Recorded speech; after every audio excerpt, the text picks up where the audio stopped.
হইতেছে। আসসালামু আলাইকুম রহমতুল্লাহ। জুনাইদ ভাই চলেন, আমরা কই যাবো এখন? বাঙালি মার্কেটে কেন? নাস্তার জন্য নাস্তা করব আমরা।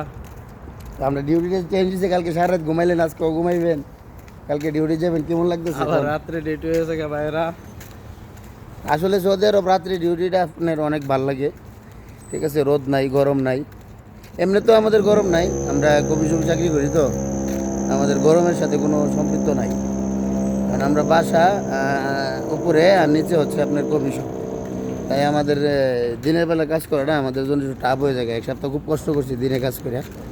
জীবন জনক ভাই, আমাদের জন্য রাত্রে কাজ করাটা হলো সবচেয়ে চেয়ে ভালো, এবং বিশেষ করে আমার কাছে ভালো লাগে আর কি। রাত্রে কার কাছে কেমন লাগে আমি জানি না।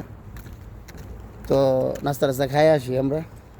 জনাদ ভাই গতকালকেও খাইছে, খুব ভালো লাগছে বলে। তো আজকে কি খাবেন? খিচুড়ি খাইছেন? মাশাল্লাহ মাশাল্লাহ, আপনি জবর ভালোবাসেন খিচুড়ি না? মাশাল্লাহ মাশাল্লাহ মাশাল্লাহ। তো আপনারা এই বলাছেন কি কোনো ইয়া নাই কি জানি মাছ টাজার নাই? তো আপনারা তো খিচুড়ি ভালো পাইতো কোনো। এবারে আমাদের ওর বাড়িতে ওর মালিক বড় না, এই খিচুড়ি ওর বাদ দিয়ে বুঝে না ওটা। আচ্ছা টাটা।